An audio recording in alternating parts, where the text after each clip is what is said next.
चाणक्य नीति के 10वें अध्याय के 7वें श्लोक में उन्होंने बताया है कि किस तरह के व्यक्ति से दूरी बनाकर रखनी चाहिए, क्योंकि इस तरह के व्यक्ति न खुद सफल होते हैं और न ही दूसरों को सफल होने देते हैं। अपने श्लोक में चाणक्य बताते हैं, येषा न विद्या न तपो न दानम ज्ञानम न शीलम न गुणो न धर्मः ते मृत्युलोके भुवि भारभूता मृगाश्रुरन्ति।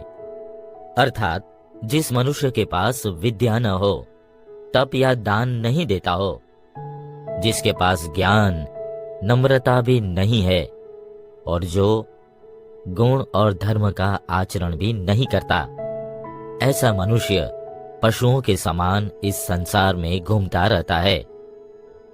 आचार्य चाणक्य ने अपने इस श्लोक में बताया है कि मनुष्य के अंदर कौन से वे गुण होने पर वह एक पशु के समान होता है।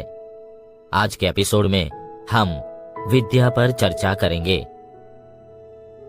दोस्तों, विद्या एक ऐसा धन है जिसे चोर चुरा नहीं सकते, राजा छीन नहीं सकता और यह व्यय करने पर बढ़ती है। जहां एक और रुपया, पैसा, अन्न आदि ऐसे पदार्थ है जो खर्चने पर घटते हैं, लेकिन विद्या रूपी धन ऐसा है जो खर्च करने पर बढ़ता है। विद्या के बल पर ही मनुष्य संसार का विकास कर पाया है। दोस्तों, हमें जो दिन प्रतिदिन नए आविष्कार अपने आसपास दिखाई दे रहे हैं, अनंत वैभव दिखाई दे रहा है, उसके मूल में विद्या ही है। लेकिन यह भी सत्य है कि विद्या बिना कष्ट के नहीं मिलती है। विद्या प्राप्ति के लिए सारे सुख त्यागने पड़ते हैं, तपस्या करनी पड़ती है। सुख की कामना करके कोई विद्या नहीं पा सकता है।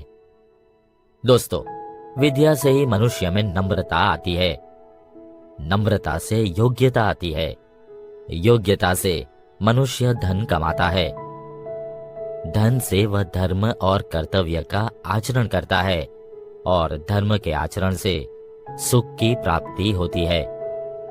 इसलिए आचार्य चाणक्य कहते हैं कि मनुष्य को विद्या प्राप्ति के लिए निरंतर प्रयास करते रहना चाहिए।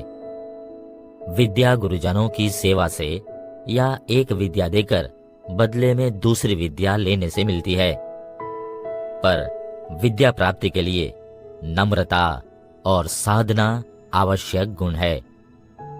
ऐसे में विद्या कहीं से भी मिले, उसे अवश्य ही ग्रहण करना चाहिए, क्योंकि यदि मनुष्य के पास विद्या है तो वह कभी भी भूखा नहीं रह सकता है।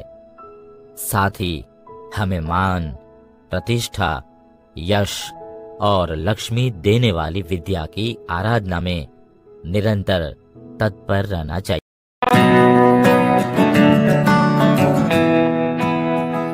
दोस्तों, चाणक्य नीति में आपका स्वागत है।